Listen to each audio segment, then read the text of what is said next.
Thank you to our sponsor, the Home Depot. The FIFA World Cup 2026 is here. Games every single day, and the best seat to keep up with all the action is right in your own backyard. Big screen outside, grill going, neighbors and friends coming over to watch. Now that's how you host. As an official supporter of the FIFA World Cup 2026, the Home Depot's got what you need to get the backyard match day ready. That's right. Whether it's a projector screen setup, string lights, little patio furniture, the Home Depot will help you make your yard the go-to spot. And with fast, free delivery on over 2 million items, you can focus on setting up the ultimate backyard fan zone instead of making trips to the store. So as we welcome the world to our backyard, get your home watch party ready with an assist from the Home Depot. To learn more, visit homedepot.com/FIFA World Cup 26. Being a serious business owner takes hard work, patience, and a drive to keep moving forward. So it's important to find a serious business card that goes the extra mile. With the Venture X business card from Capital One, you earn unlimited double miles on every purchase. And with big purchasing power, you can spend more and earn more. This is your sign to take your business to the next level. The Capital One Venture X business card. What's in your wallet?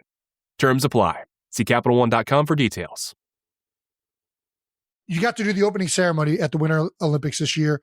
How was that experience? It was a great experience. It was just amazing to be that close to something like that. You know, I just have such respect for athletes. It really is a special event that takes place on the national, worldwide scale. And then you see the smallest thing go wrong, and you're just like, oh, it's because the stakes is so high, right? If it wasn't the 4-year thing, it would be fine, right? I don't know. It's like, when you know you're probably going to lose, right, Travis? But you keep fucking playing. You got to keep playing. You got to just love it. When we're out there, we have 10 other guys on the field with us going through it together. All eyes on them. You guys have had that feeling, right? I lost a Super Bowl to my brother, and it was the worst pain on the planet.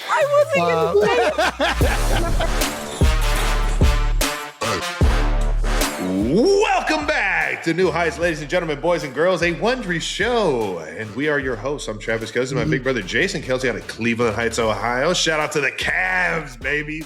Yeah, how about that? Donovan Mitchell, James Harden, man. Yeah, shout out to the Cavs. Subscribe on YouTube, wherever you get your podcasts, and follow the show on all social media at New Heights Show with one S for fun clips throughout the week. And this is the part of the show where Jason tells us what we have coming up. Well, 92%, we got another great episode. This time brought to you by Liquid IV. It's one of the greatest weeks in the NFL because it's draft week. Draft week.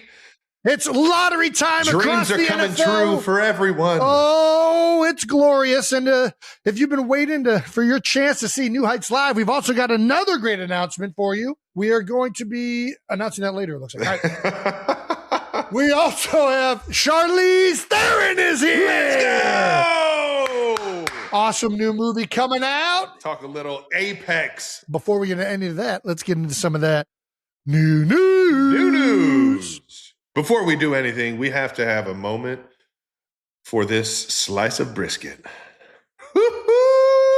Jay, look at this fucking guy right here. Oh, shout out man. to the cameraman or woman, whoever took this photo. Who the fuck is this guy? Lane and Kelsey Johnson's wedding. So good. Shout out to Lane and Kelsey, man, for tying it, man. That's awesome. I thought I looked horrendous at this wedding.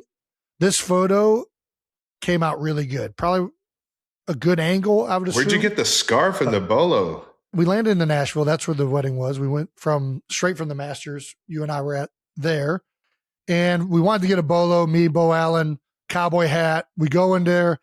I didn't love the bolo tie selection. It was okay. And then there was like one that was, it was like just like a little thing with a ring around it. And I was like, oh, like that one looks dope. And they're like, well, that's more for like a scarf. And I was like, oh, maybe should I do a scarf? And everyone was like, yeah, well, let's see what it looks like. And we got the scarf. I was like, you know what? I'm going to rock it. I don't know. I've never wore a scarf, but I kind of dig it. Dude, you fucking made this scarf fucking rock, dude. This is awesome. It was on for about 30 minutes and then was off. But yes. We got to let it breathe. Got to let it breathe in there. Yeah. The Kelsey way. It was, the look definitely really came together in a way that I was not expecting. Wedding was awesome. It was like a big reunion. So many Dude, it looked former amazing. players, offensive linemen. It was great. It was a tremendous time. That's awesome. Man. Band was awesome. People were dancing. Gotta love a good wedding band, man. Fuck. It's in the middle of a field. Like a little ranch wedding. I felt Nice. bad. I mean, it was just like a pop-up barn in the middle of like some tall grass. Nice. They came out of a pasture. They all just kind of like walked down. Seriously, it was great. I wouldn't expect anything else from Lane. I was like, man, Lane, that's a long walk for my man Lane. Shout out to Lane and Kelsey, man. It looked amazing up there, and we also got a little bit of Jason Kelsey back on the ice. Are you jumping into the Battle of Pennsylvania with the Flyers and the Pens going at it? I wish in another life form maybe, but dude, you look the part. No, we set up this. You did look the part. I do not look the part, especially if you watch the video. If you watch the video, I can't skate at all anymore. The kind folks over at Bauer were setting up. They're outfitting me. They saw a video I did earlier this year with down in Jacksonville. There's an awesome facility where it's like a bar, sports bar inside of an ice rink. Oh yeah, we talked about it. Hey, you got a little men's league action, yeah.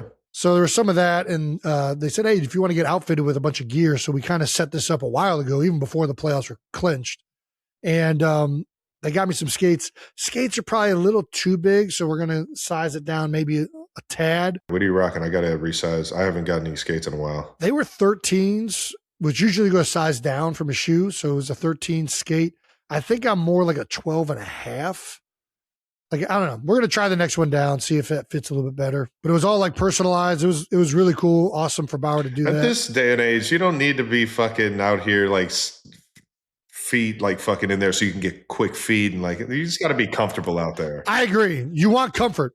So we definitely were going with the Supremes as opposed to the Vapors. But the Supremes now, they're not like as thick as they used to be. They're still Bauer Supremes, man. Those things were fucking sweet when we were kids, man. It is crazy seeing the difference of like technology and the equipment now from when we were playing when we were younger. Did you guys watch hockey at all this weekend? Did I? Dude, Flyers. That Flyers game was fucking awesome. Do Philly and Pittsburgh have beef? It's a rivalry for sure. I wasn't aware of how much hatred there was until I got online with it. And who was it? Senators in Calgary? Fucking as soon as the puck dropped, fucking Kachuk again. Fucking our guy Kachuk and Stahl. Yeah, usual suspects. I know he plays for Ottawa. I don't know who the other team was, though. I forget who else is there. Oh, it's Carolina. Hurricanes. Yeah, but yeah, Philly Pittsburgh was good. The last time the Flyers were pretty good with Giroux, Hartnell, who now does like the post game commentary. Jakub Voracek. Those guys were playing the Penguins in the playoffs the last time early in my career. It's been a while since they've been back. I mean, they might have been back one more time. Penguins fans were reminding Flyers fans of this, yes. And Flyers fans were threatening to kill the Penguins at the zoo. So like it was a good spirited back and forth. Sounds very Flyers fan like. Oh, you guys, how many you guys got? We'll kill the Penguins. You're like, okay, guys, chill. I just love playoff hockey. They're cross-checking each other off the puck. They're like, and the refs are Couturier is murdering people. Did you guys watch the Sabres game at all? The first how many years they've had a playoff? I saw the tailgate from the Sabres. Dude, the rollerbladers. That was the best. That's honestly, it was Buffalo, man. Yeah, fucking no, Buffalo, the arena dude. was Sabres Mafia. Look out. Sabres Mafia. Watch out for the Bladers, dude. They had rollerblades. What? Like, that's such a good bit. It was great. But yeah, playoff hockey is just by far the best. The game is so fun when it's. You going to go to a game when it gets back to Philly? Yeah. I would love to. I think I won't be, unfortunately, I'll be out of town. Their second game is tonight in Pittsburgh. I think I'm out of town by the time they come back to Philly. I'm going to go to the Flyers game without you, Jason. Go for it. They're fucking awesome. They're a good time. Philly doesn't love me unless I'm with you. Dude, if you show up to a Flyers game, Philly will be all in. They'd fucking boo me the whole time. Yeah, you'll probably get a little bit of booze, but they'll also, you understand. I love Philadelphia boos. booing. Boos are cheer to me. I love a boo. Philadelphia boo is kind of like also a term of endearment. Yeah, it's a sign of respect. I don't know if it's respect. In some ways. Yeah, I wouldn't say that either. Mm. It's more like a acknowledgement of annoyance. Yeah. But when I show up in my fucking Eric Lindros jersey. You were a big Flyers fan growing up, actually. That was your team. I had a whole floor to ceiling poster of Eric Lindros. And I was just like, if I could just be this tall and sweet. LeClaire was your guy. That was the guy you talked about a lot. I was 88 in All in. hockey. Yeah, I was 88 in my 88 I always thought was a fucking dope number. And Josh is Shout the out man. to Tony G. LeClaire, Brindamore. Those are some fun flyer dude, teams. fuck yeah. I was always into the Avalanche growing up because I liked Forsberg and Waugh and Rob Blake, Sakic. Love these teams. You guys weren't big Mike Modano fans? I like Mike. I love you know what? We didn't have a team in Cleveland, so we really were. We like players. We were fans of the big names on every fucking team. The Blue Jackets didn't come around until we were in later middle school. Yeah. And the junior Jacks were in our Cleveland Suburban Hockey League for some other fucking reason. Maybe there wasn't a big league in Columbus yet. But I just remember wanting to fucking beat the shit out of those kids every single time. I was like, what the fuck, junior fucking the fuck out of here. I'm with you. I felt like we. I think I actually did. Sure. I think I fought a coach actually. Fought a coach? That's aggressive. It got bad. I scored 5 goals and was talking shit to their bench. And then at the end of the game, we were shaking hands or doing the everybody skates past each other. Yeah. And then their player fucking hit me. I hit him. Then I got into a brawl with the players. The coach that was in the line shaking hands grabs me by the back of my jersey. And I just said, what the fuck? Wow. Sounds like the coach instigated. And you already know. You're on the fucking ice. Standing your ground. You're on the ice with shoes on. So now it looks like he just got knocked out by an 8th grader. Ed Kelsey, Big Pop's fucking mom called him. I'm on the way home. He's like, don't ever do that when I'm not there. Don't you ever put your mother in that situation. I was like, I don't plan on hitting a grown-ass man ever again in my life, Dad. Dad, that was not a choice that I wanted to make. There's a weird moment in a kid's life where you realize that you can beat up a fully grown adult. And that was one of the moments I was like, okay. I don't know if that's true for everybody, guys. I'm a little taller than this guy, definitely towering over him on skates. I think you guys maybe are at a different athletic abilities than some of us. Mine was with Dad himself. We were in the house and he had just I did something where I was mouthing off to him, I'm sure. But he was I was mouthing off. I don't know what I said to him to get him so riled up. And he just you think you're the big tough football guy? You think you're the big guy? And he tried to wrestle me to the ground, but he just kind of fell and was ankle biting me basically. And I just fell down. Because I was oh my God, this is I feel so bad for Dad. So playoff hockey, playoff basketball, it's a fun time to get your fix in, man. Going from March Madness to playoff basketball and playoff hockey, this is a very fun, and then the Masters and golf heating up too. It's a very fun time for sports. Fuck yeah. No doubt about it. Yeah, I'm not going to lie. The ending to that fucking Harbor Town with Scheffler and Fitzpatrick. Yeah. If you're familiar with that, man, that was a fucking fun one to watch. All right, well, biggest piece of new news. Fuck it. We're going live. That's right. We're taking the show on the road. New Heights is live in LA. We're taking our talents West Coast. We're going to be at the Orpheum Theater June 15th. We're talking surprise guests, big time audience interaction, all the usual New Heights energy live in front of a crowd. That's right. Baby. Team USA is kicking off the World Cup in LA. So we got to be there to cheer them on. Let's fucking go USA. Come on, baby. Come on. General on sale for the 92%ers begins April 27th. We'll put the link to buy tickets in our bio. And also over at the Kelsey Clubhouse. It's going to be fun. Dude, I can't wait, We've done man. a few of these before. Yeah. We've done one in Cincinnati. We've done one out in Kansas City. Kansas City for the draft a few years back. We did somewhat of one down at the shore with a little beer bowl action. Multiple, yeah. Yeah, this is going to be fun. It's going to be a blast. At the Orpheum Theater, man, we're trying to get that thing packed and rocking, and we're going to have a whole bunch of games and a whole bunch of guests, and I'm sure it'll be another electric evening for the live shows, man. We're pumped for it. Always is. Always is. All righty. Little T-shirt cannon. I owe Jason a fucking T-shirt cannon right in the fucking side of the dome. Guy shot one at me from fucking 3 feet away. It didn't connect. It definitely connected. I remember. New news, new merch. That's right. The New Heights Essential Spring Collection is here. Ooh, baby. We got some. You guys have been asking for it. We finally have New Heights crew necks. As you see right here, that's not a crew neck. That's a nice t-shirt Travis has, but that is lovely also t-shirt. a cool design. The crew neck, the Cleveland Heights tee, the Globe hoodie. Ooh, that one's actually sick. I like that one a lot. The New Heights monogram tee. All of it is now available on KelseyClubhouse.com. If you want to support New Heights, wear some merch, show people that you're fans of the show. I love wearing these things. Or just get us to give you a big high five the moment we see it. I mean, high five in a picture for New Heights merch wearers for sure.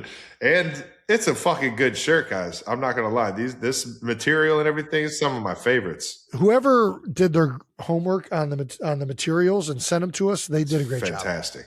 Love it. So go to KelseyClubhouse.com. Grab some merch. We got some good shit for you guys. All right, 92%ers. You know we've got our No Dumb Questions dropping soon, but there's also a special Target exclusive version of the book.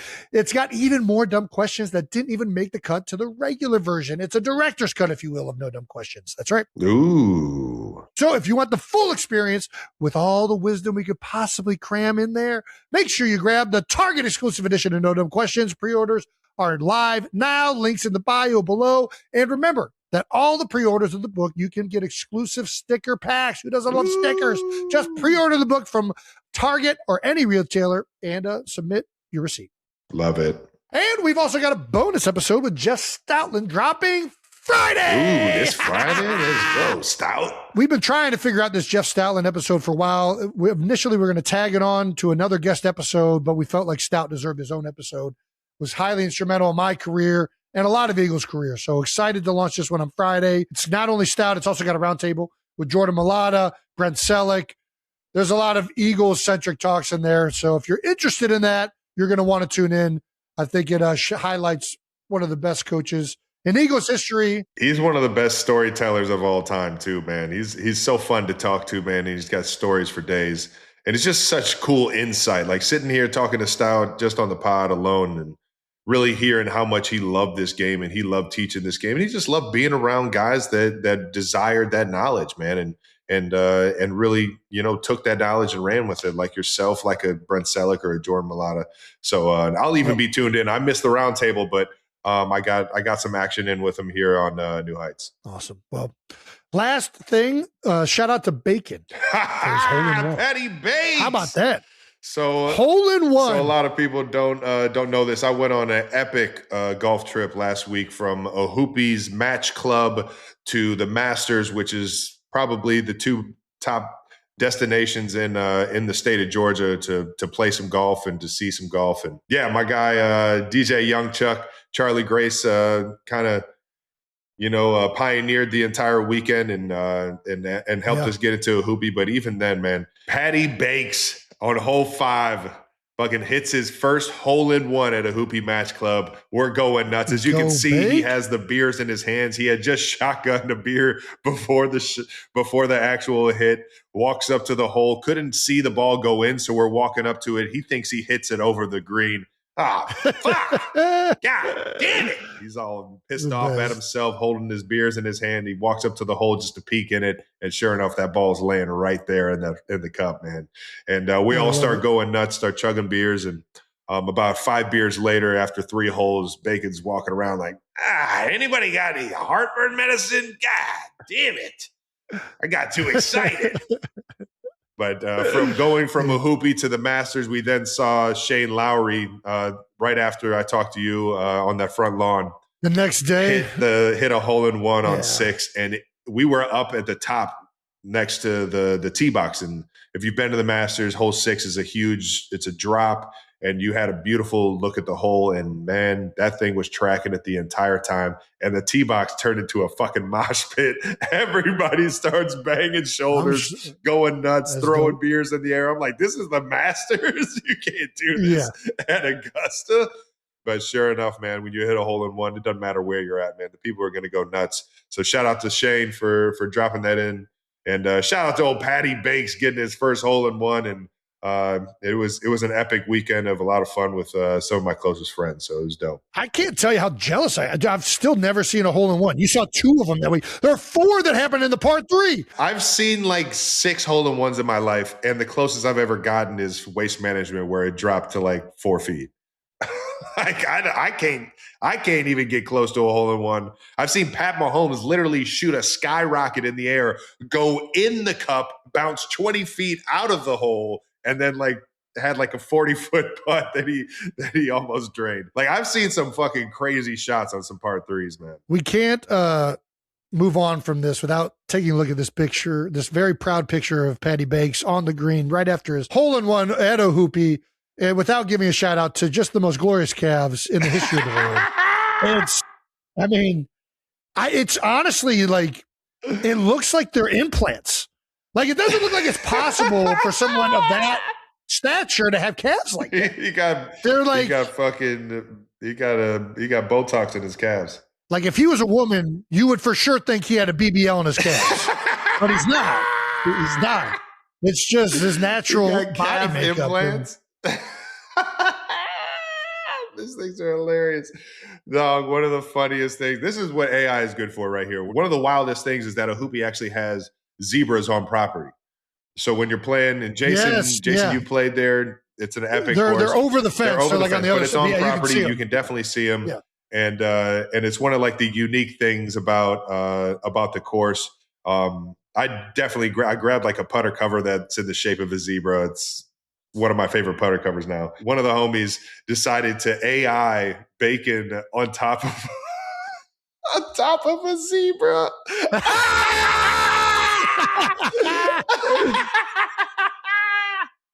Dude, but this is good. This is how you know it's AI. Those are regular calves. Those are not Patty Bakes calves. Patty Bakes calves would never look that. I mean, no, those are kind of meaty too. That's not enough, though. That's not enough. Patty Bakes. Oh, that's epic with the garage beer in his hand. More fitting than the Miller Lights that he was out there crushing on the course. So good, man. Shout out to Patty Bakes. And that's it for new news. Thank you to our partner, Liquid IV. When it comes to travel, I love a good road trip or discovering the best food spot in the city. Yep, that's right. You're driving through some random town, see a line out the door at any tiny place, and you just know you got to try it. You know it's going to be good. Next thing you know, you're telling everybody about the best tacos you've ever had. And those unplanned detours, well, that's what it's all about. And Liquid IV is the best road trip travel partner to stay hydrated throughout those trips.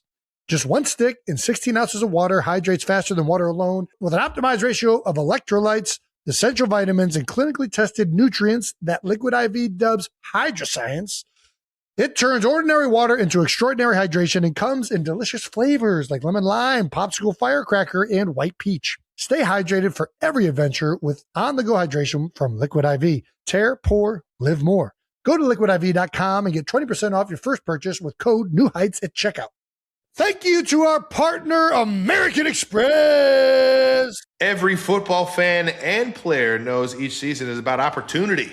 It's how you get ahead and stay ahead. But knowing an opportunity when you see one isn't just about football. It's huge for all kinds of stuff, like all the incredible high-demand live events and entertainment we love. With the American Express Platinum Card, you can experience some of the most exciting events, enjoying exclusive access to unique experiences worldwide. Plus, as the official payments partner of the NFL, American Express will be upping the ante by giving card members special access to experiences at the 2026 NFL Draft. Card members can feel closer to the action by visiting the Amex Fan Experience, where they can test their skills and earn a personalized fan profile. Now, that's how you stay ahead. From draft day to game day, American Express is redefining what it means to be a fan. Now, that's membership at its best. Capacity limitations and terms apply. Learn more about Amex's partnership with the NFL and premium events collection at go.amex/NFL. Thank you to our sponsor, Allstate. Checking Allstate first could save you hundreds on car insurance. That's smart. Not checking the burgers on the grill before you serve them? Those patties can go from medium to rare real quick. What is that? Yeah, checking first is smart. So check Allstate first for a quote that could save you hundreds. You're in good hands with Allstate. Potential savings vary, subject to terms, conditions, and availability. Allstate North American Insurance Company and affiliates, Northbrook, Illinois. I'm not saying the Jets Super Bowl is tomorrow. Jason, you can say it if you want. I wrote it. It's fine. I'll say it. I don't play anymore. I mean, it is very funny. Thank you. To be an asshole. It's not nice. All righty, the Jets Super Bowl is tomorrow, and I can say that because I'm a Browns fan growing up, which is also their Super Bowl. That's right. The NFL draft is this week. Damn, man. What? Taking strays already? It's fucking April. That's right. We're recording this on a Monday, so the Dexter Lawrence trade is the biggest draft news right now, which is fucking huge. He goes from the NFC to one of our AFC rivals, and don't love that because Sexy Dexy is a big piece to being a really good team. There's a picture of him going viral, and he's just like of course, he is huge. Enormous. And people are like, oh my gosh, he's out of shape. Like, guys, he's a fucking nose guard. He's going to be just fine. What should I wear? Maybe I should wear something like a black shirt or something slimming. Yeah. Right. There ain't no slim in that motherfucker. He came through. I'll speak on Dexter because I had to block him. I mean, and for me, I feel very lucky that I got to play him young in his career before he had figured out all my tricks that I tried to use against him, because that was the only way I was surviving. You know, what's really interesting with Dexter is he really flourished when Wink Martindale got to New York and used a lot more 5-man fronts, head up on the center, shades on the center. He got a lot of one-on-one matchups, and he would there was not really a lot of centers in the NFL that could block him. And he's still great rushing from the 3 technique in the B gap over guards. But that was like kind of when it really took off. And Wink would also bring these blitzes from all over the place. So you had to be worried about that stuff as well. So you couldn't just double them. Yeah. It'll be interesting to see how he's utilized in Cincinnati. You know, Al Golden, predominantly 4 down. He'll play 5-man fronts. You know, getting this guy, I would really try and find ways to give him one-on-one matchups with the center, put him over the center in 0 techniques and 1 techniques early downs. You know, I'm obviously not a defensive coordinator. I don't know the ramifications for a lot of that stuff. I just know watching the tape from a few years when Wink was the D coordinator and he was doing that, he was virtually like unblockable. I mean, you would watch the tape and it's like, God damn, guys, like it just destroying centers. And I mean, he is a massive human being. He's every bit of 6'4", if not 6'5", over 340 easily, and can move. He's a dancing bear. That's so cool. And he even when and you see it when he's doing his sexy Dexy, which you do not want to see. So this is a big ad for the Bengals. I hope they utilize him in a way that really accentuates when he's had the most success in his career. So yeah, big move for the Bengals, a big pick. This is the first time the Bengals, I think, have given up a top 10 pick for another player in a long time. I saw some stat that is not in the rundown, but they haven't traded away a top 10 pick for a player in a long time. They kind of been notorious for going through the draft instead of kind of giving guys contracts like this. But I mean, yeah, Sexy Dexy, he got him at least a 1 year for 28, was it? Whatever it is, it's top of the market for nose guards. I thought it was going to be way up there. Yeah, I mean, he's a little bit of an outlier because he's a nose guard, but he also rushes on 3rd down at the 3 technique spot. So, you know, I think he's so dominant when used properly or in ways that he has been dominant that, it's worth every penny. And controlling the middle of, an offensive line stops the run. It generates pressure to allow edge rushers and people to get after the quarterback in the pass. It's a really good building block for a defense. And they already have Joe and T and oh my God, why am I blanking? Jesus Christ, Brown, Chase Brown. Are you frozen? No, I'm trying to see where you're going with this. Well, they already have all that on offense. So obviously they come with Jamar this piece. Chase, not Chase Jamar Brown. Chase. God damn it. Chase Brown was the safety for the Eagles. I was waiting for you to kind of help me, but you just let me flounder there. Thank you, Travis. I floundered as well. I was like, who is he talking about? They already have, all right, so they already have T. Higgins. They already have Jamar Chase. They already have Joe Burrow. They have a lot of offensive firepower. Yeah. They know that they want to win now. They go out and get Dexter Lawrence. Hopefully adds a lot to a defense that has really been a weakness there in Cincinnati. Look forward to seeing what that looks like this season. Hell yeah. Trav, who are the Chiefs taking? I don't know. In the draft, we're going to find out. You're lying. You know exactly who you're taking. They always tell the players. Yep. They tell me everything. No, I think I'm just hoping for a guy that loves ball, man.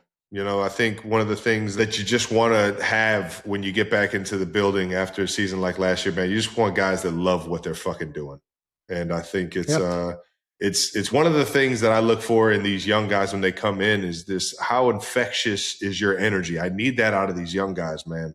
And sometimes, you know, it takes a little bit for a guy to like get comfortable in his shoes and to really like show his personality. But Coach Reed says it best, man. We want you to show that personality. We want you to be yourself and bring the energy to the building, to the everyday grind that we can just go and unleash out on Sundays. And I think, you know, that's one of the biggest things I'm looking forward to in seeing who we're going to go and draft this year is, you know, how much energy and how much fun they're bringing to the squad. If you're conducting a top 30 visit, what is your number one question to see if a guy's got it? Just your knowledge of the game. I don't know if there's one question. There's no one question. I'm gonna ask you questions about, you know, a lot of things in terms of your knowledge for the game, how you acquire that knowledge, what's that process look like. You know, I think a lot of these young guys, at least what I've seen in college football from the time that I've been there to now, is just that leap into the league. You just don't know that you don't know enough about football. And so the guys that have a good understanding of what the other side of the ball is doing, has a good understanding of how to have success multiple ways through the offense that's in place. I just think you get a head start on that. And you know, I want the guys that are ready to play now, especially if you got 2 first-round picks. I want the guys that are ready to play right fucking now, you know?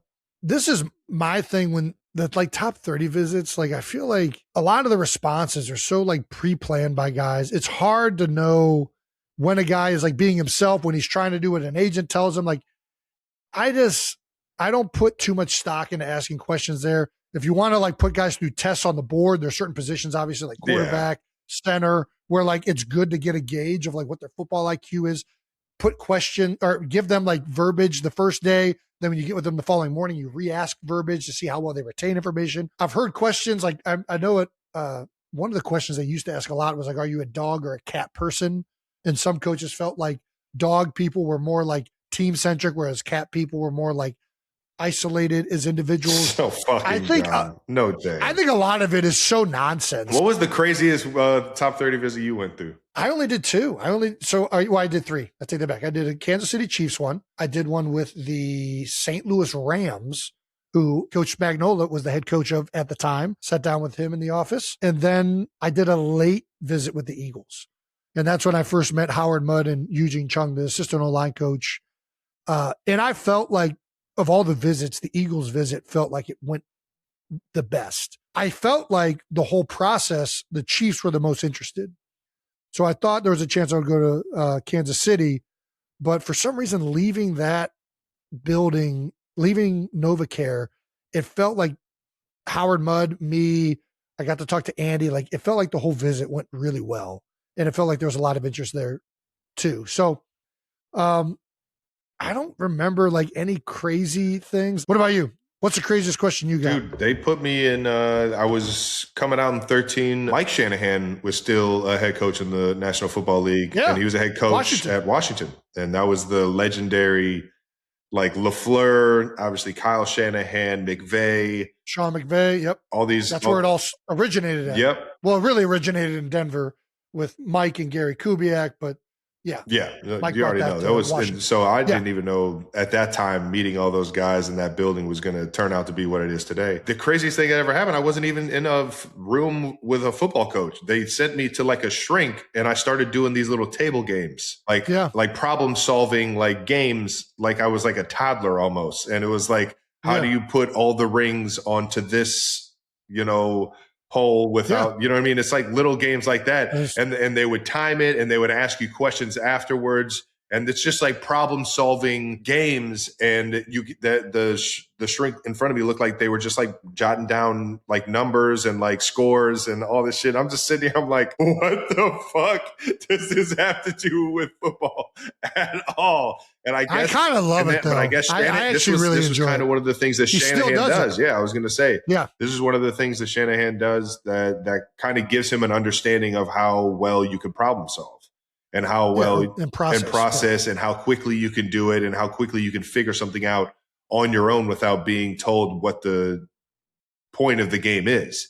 And I think that was like kind of like a fascinating kind of like shock of like, is this why Mike Shanahan's so good? He's just getting all these guys that are good at these like jigsaw puzzle games. It's a pretty dang good system as well. Yeah, I guess it was like one of his ways of like getting a guy in the building and seeing his problem solving skills. I do like that. And so even at the combine, there's two different tests. I don't know if you remember. I still to this day want to know how like my score was. They didn't tell me on the puzzle. Yeah, they didn't tell me. Oh, that one. Okay. They didn't tell me how like good my scores were compared to all the other guys that they brought in. I wanted to know so bad how good I did on that fucking like part of. We got to get Kyle Shanahan. We got to get Kyle Shanahan in here and find out what your score was. It's documented somewhere. Come on, right? Coach. Either that or Mike. They definitely they don't erase.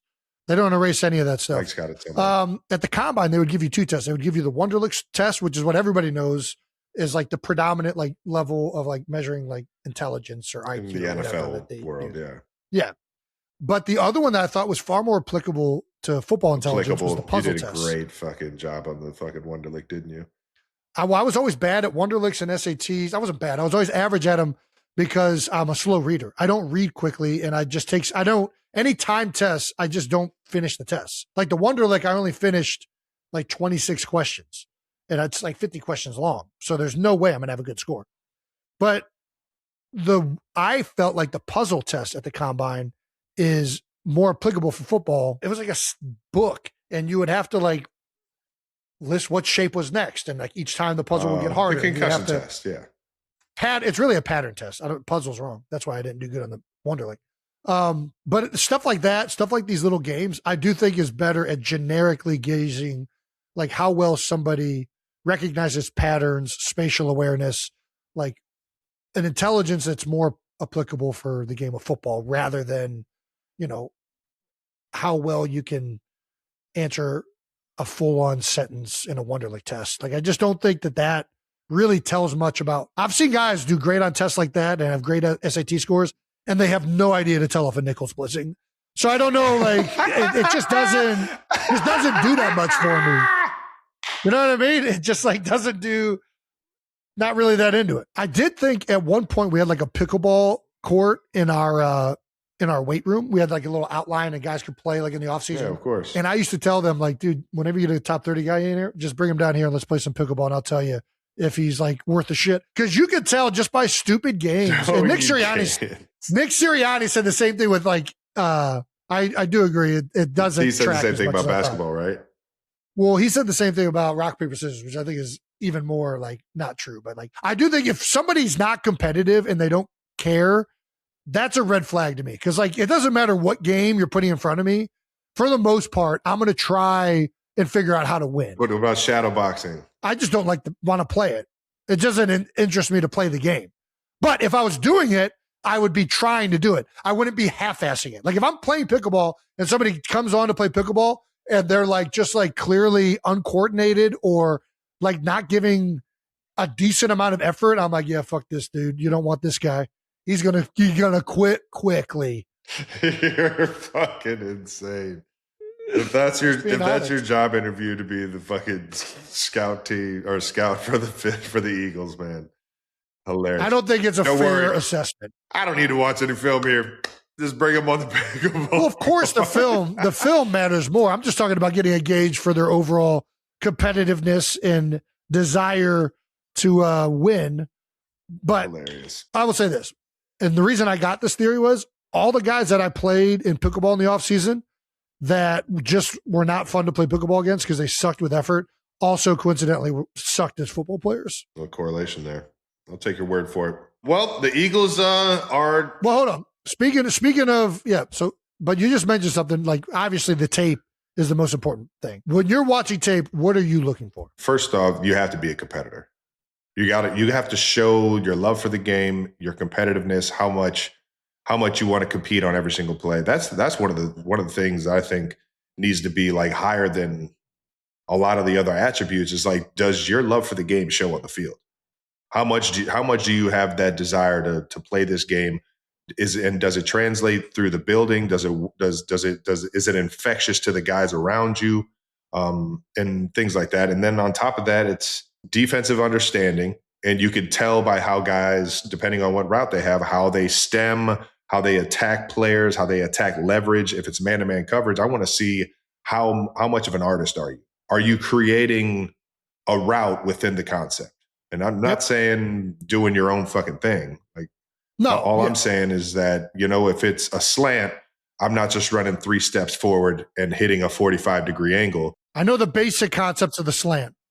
How do I take it to another level? Even if it's zone or if it's match zone or something like that, you got a player often inside. Like, what does that angle look like coming inside? Is my angle at a certain degree to where I can get to the ball faster than that defender can? You know what I mean? Like the angles and how guys are coming out. Some guys just have a natural feel for that. And I think all that you can definitely see on film for sure. Dude, I'm glad you're bringing up all of that. I think all that's really intriguing and interesting, especially with the draft coming up. There's going to be a lot of new guys realizing their dreams of playing in the NFL for the first time, getting into these OTAs and camps and then training camp coming up in a few months.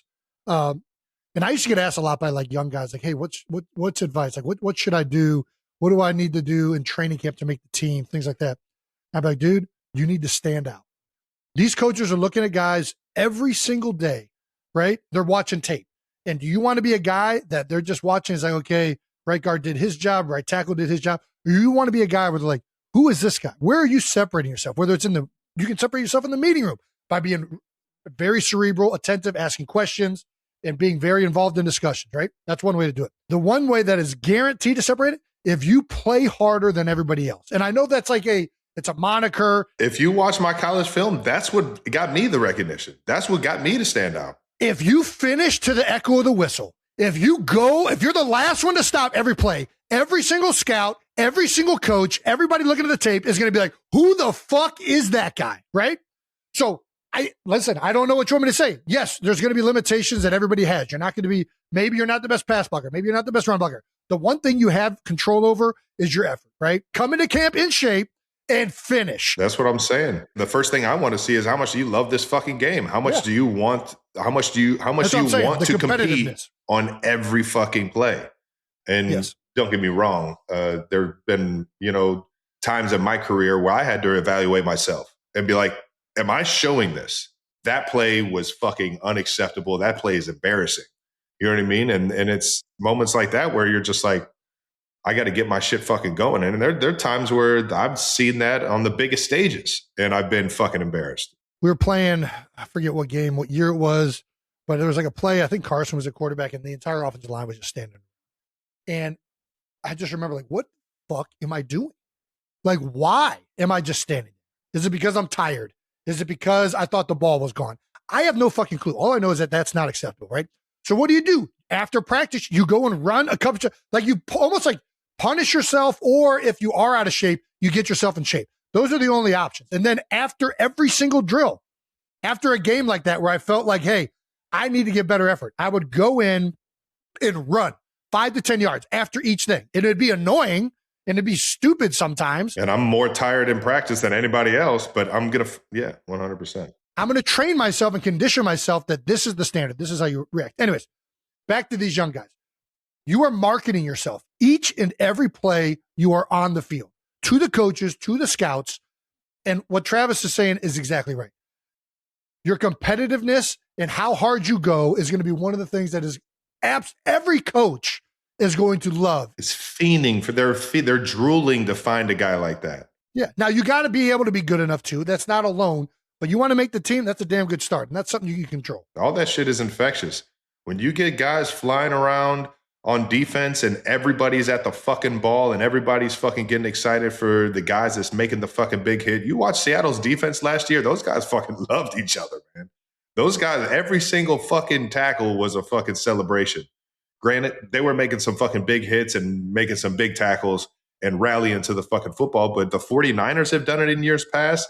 When our defense is at the top, I see it. It's infectious, and I see that on the defensive side of the ball. I'm fucking excited as a player that's on that team.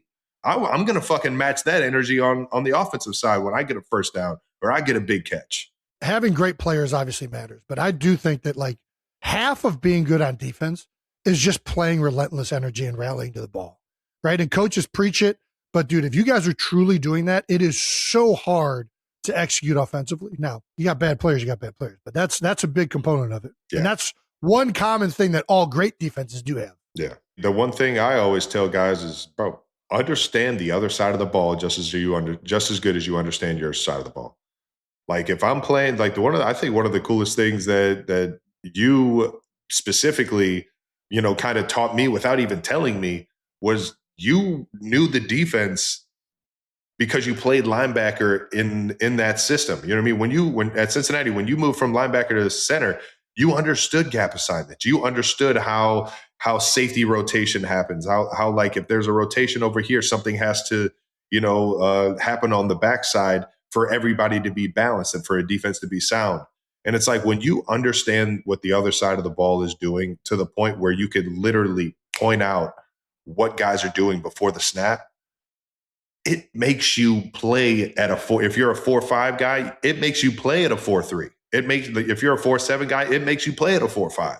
You know what I mean? Because you're more alert and more precise with your movement, and there's no wasted time. And it's like when you find guys that it's working faster up here, you know what I mean? And whether they're a 4-3 guy or a 4-5 guy or a 4-7 guy, like I was, like what?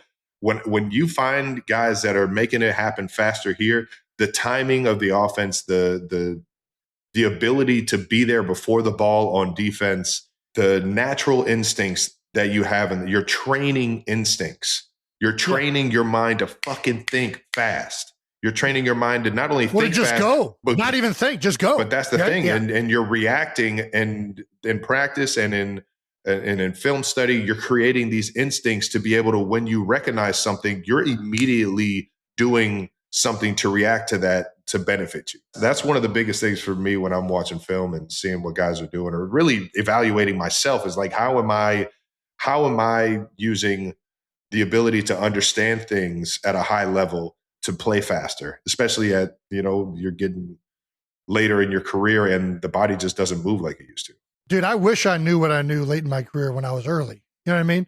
What's crazy about offensive line, I got better as I got older and more unathletic, which is it's crazy. It's not the way it's supposed to work. You're supposed to. I didn't make an all-pro until I was 28 or 29 or whatever it was, right?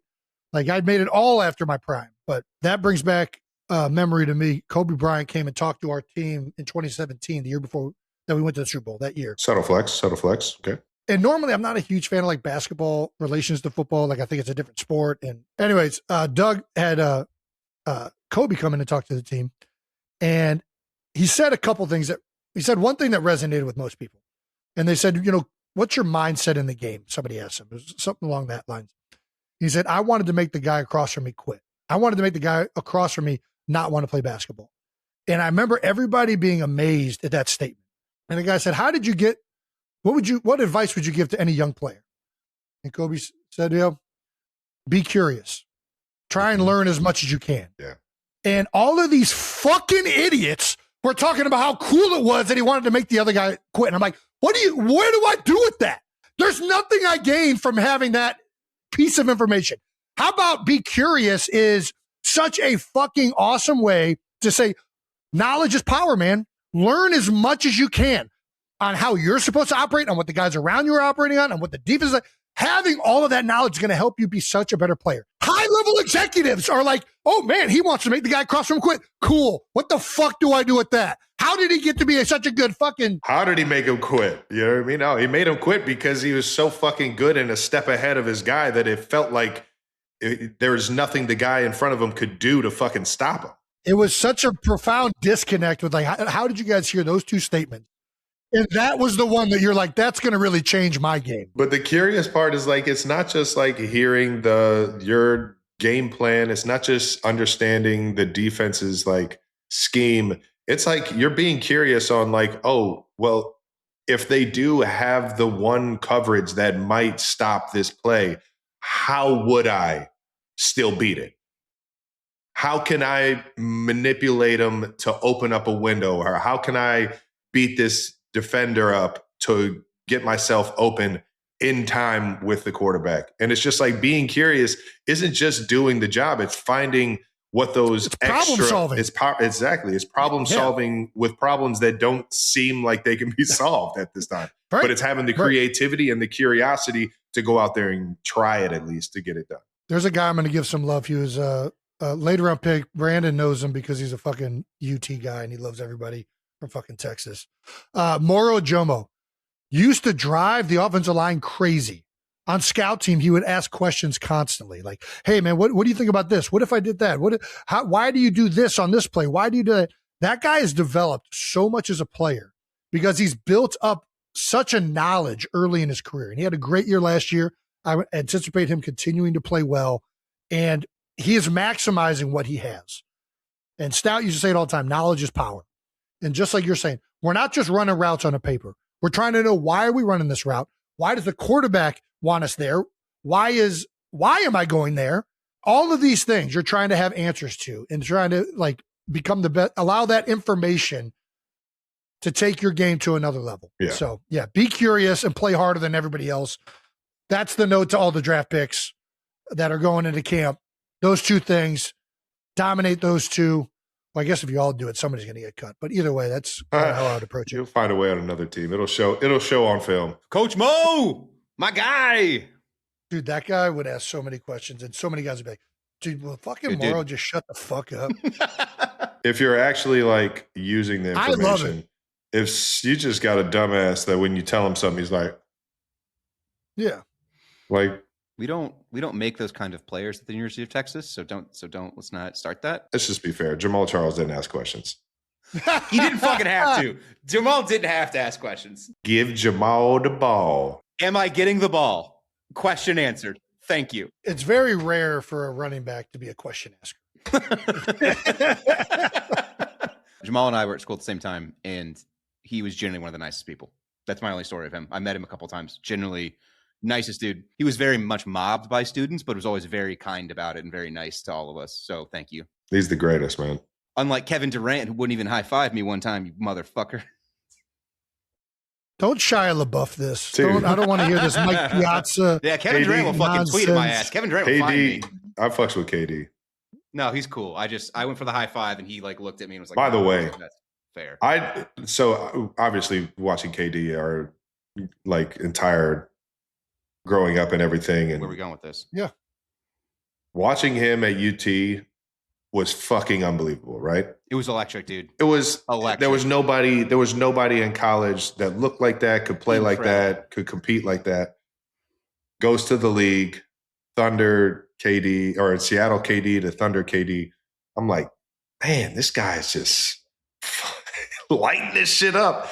And I had given him the respect in my mind, like this dude is like one of the best players in the fucking league. But it was always like on ESPN, it was always LeBron, it was always Kobe, it was always Steph. Bro, he went to Golden State, and I saw that man live in action. Bro, he is top 5, one of the best players ever to play in the fucking NBA. Seeing a 7-footer run around, crossing everybody up like that, fucking chucking threes, fucking dunking on anybody, bro, seeing the floor like that. I'm like, bro, I thought LeBron was like the only one. Like KD, bro, no, this dude was out here just fucking owning every aspect of the fucking floor. I was just like, holy shit. Have you watched, I know we're rambling here, but have you watched Wemby at all this year? It's not as impressive because KD was so quick. I agree. To be that fucking tall.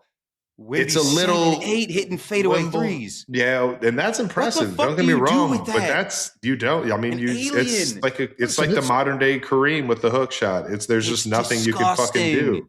Wemby's got to get some shoes that don't fucking collapse on his ankles. I mean, what are we doing here? I don't What happened? Every time I watch that guy run and cut, like his shoe looks like it's about to explode. I'm like, dude, we got to get this guy some better footwear. It's not working out. Get on it. Do you not notice this with Wemby?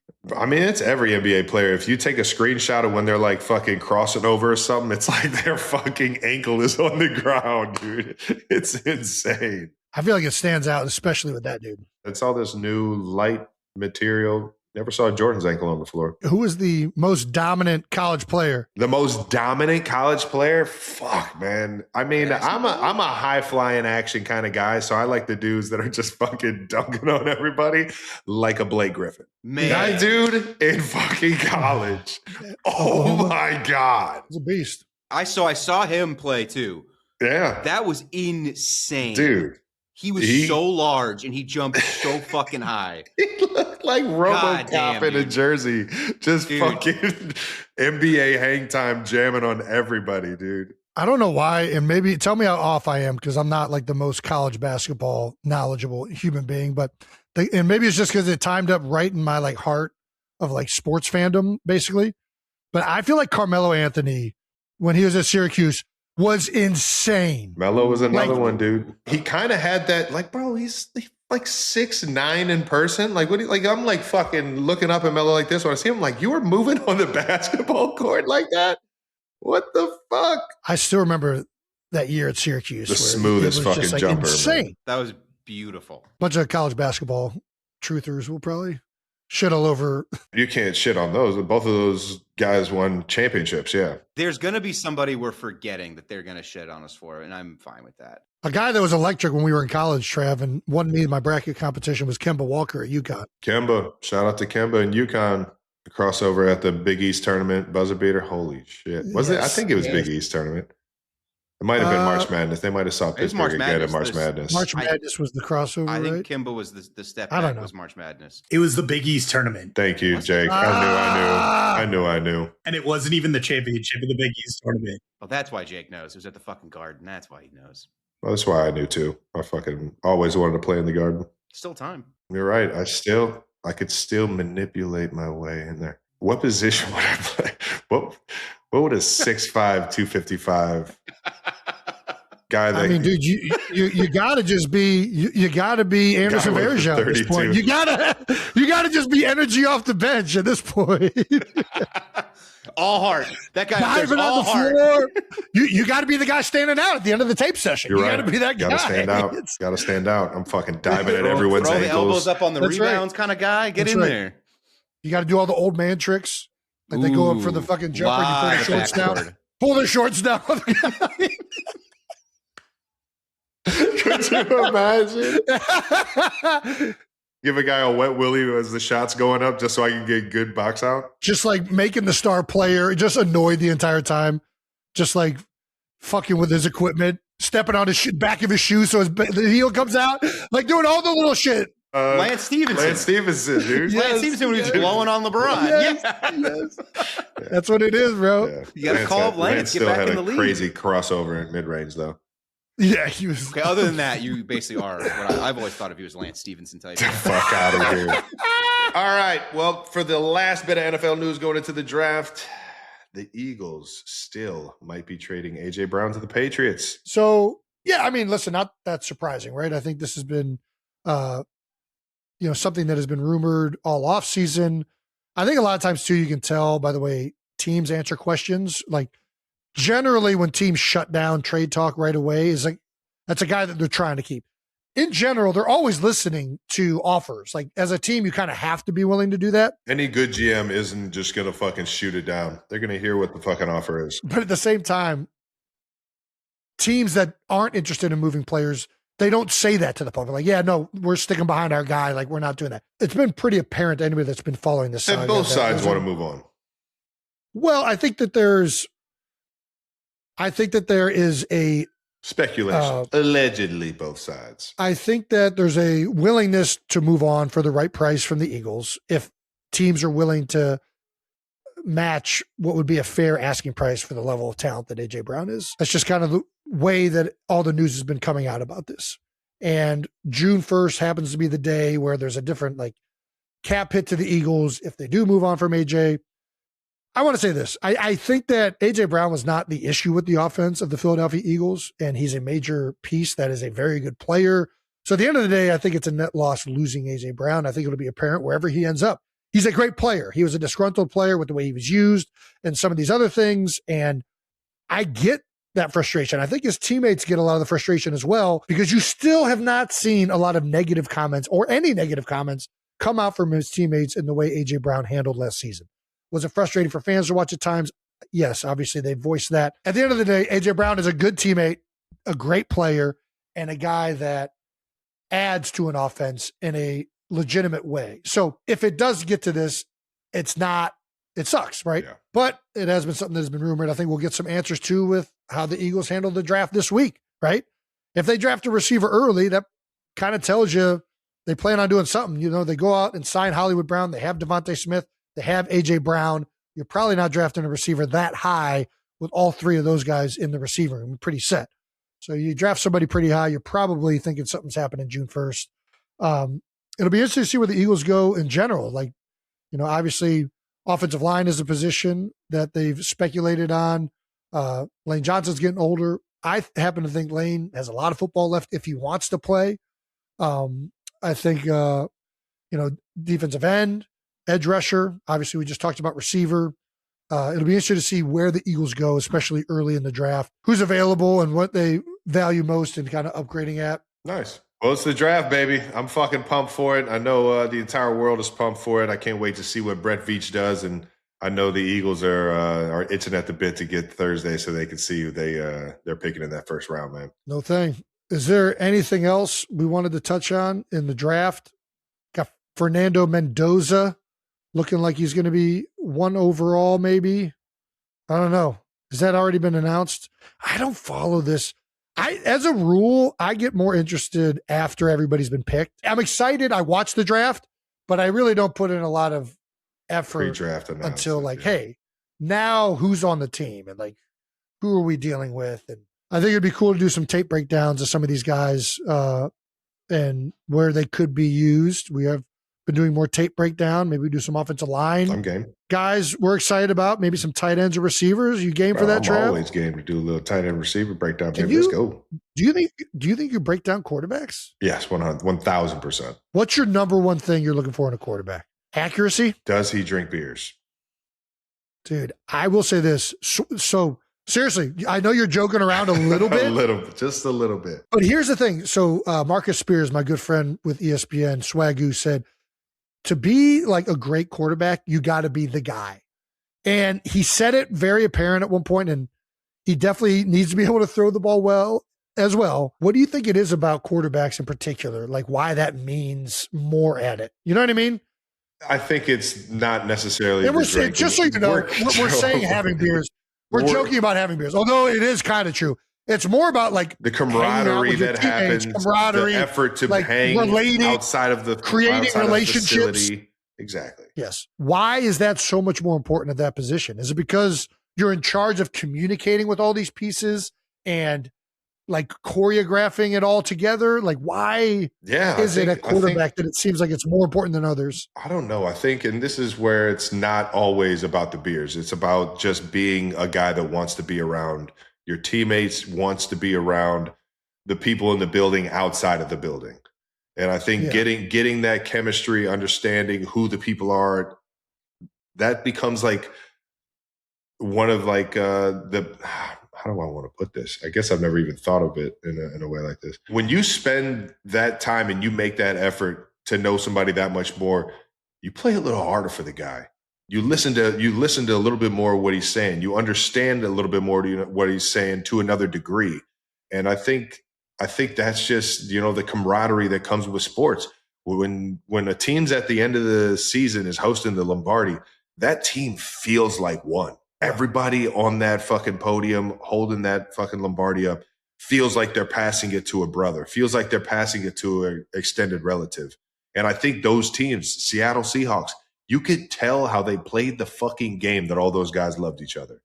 And the teams that I've been on that have been the best, maybe not have had the most talented position on the field at every single position, but we fucking loved each other. We knew how to fucking play together, and we fed off of each other in that regard. And it's those, and we say beers. I'm going to keep saying beers. It doesn't necessarily mean beers, but it's those fucking beers you have outside of the facility that brings everybody a little bit closer. And you need to have, as a team, an opportunity to create those moments. Like I've gone on teams too where like it's like, oh, we're gonna go to like an escape room. And don't get me wrong, I love escape rooms. I don't feel like I'm like getting anywhere near the bond of going to an escape room. I want to kill myself if you ever fucking put me in an escape room. I'm probably not even gonna. I'm like, all right, I'll see you guys in the offense next week. This is why San Francisco didn't draft you, because you don't like escape rooms, Travis. Yeah, that was Washington, but yes. Yeah. Sorry. This is what they went with Jordan Reed instead. Now they just send 30 top 30 draft picks to an escape room. Let's see if they can get out. Life or death situation. Oh, he's over at the piano. What a fucking idiot. You're such a dickhead. Last thing before we get to our guest, we've got a very special edition of No Dumb Questions that we've been waiting to show you. This edition of No Dumb Questions is brought to you by Allstate. Hi, Jason and Travis. Hi. I need some advice. My husband is a lifelong Jets fan, and I need advice because I just found out I'm pregnant, and I don't know how to prepare my kid for a lifetime of disappointment. Love you. Oh, congrats. That's great. J-Cat Sharks!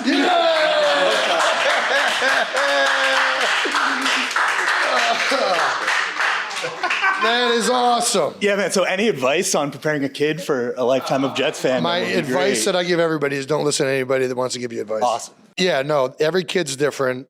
You'll figure it out. You're a smart guy. I hope so. What, do you know sex yet? We'll find out in a week. We have to hold week? this. We can't like tell people. Of But I wanted to course. tell you guys in person. This Is awesome, Yeah. dude. Are you Congrats. kidding me? I'm always like 3 days late on like figuring out what the fuck just happened. Dude, my brother, when he told me about his firstborn, The moment it said my husband is a Jets fan, I knew who it was. hilarious. I'm over here opening a humidor and there's like 2 boots and I'm like, why the fuck are there like baby socks? And then I look up at Kylie, I'm like, thanks for the humidor, but what the fuck are these? Congrats, dude. Thank you. We already Thank you. know. That's awesome. Yeah, so you find out in a week. Find out in a week what we're having. That's awesome. Yes. Congrats. Very excited. Very cool. Thank you. Very cool. Yeah. Make sure you eat during, I mean, we've already shared Yes, this. yes. But yeah. And bring a fan. Yes. Well, I mean, if you like fans, yes. I don't know what you kind of sleeper you are, but yes. Yes. I run hot. There you go. Then bring the fan. Yeah. And we're good. All right. Thanks, guys. Awesome stuff, man. Let's go! Congrats, Jay. Congrats, Em. That's right. Congrats. And so what should Emily do? Should the baby be allowed to pick their own team, or are they a Jets fan? That's the question we want answered. Stay strong, Jake. Stay strong, Jake. I mean, listen, the kid's always going to pick. But as a dad, you can influence that kind of fandom for sure. You just buy him some Jets things, right? Show him, You just show him put what games fucking on. Joe Namath looked like back in the day. It was... Put some exciting Jets games on from like 40 years ago.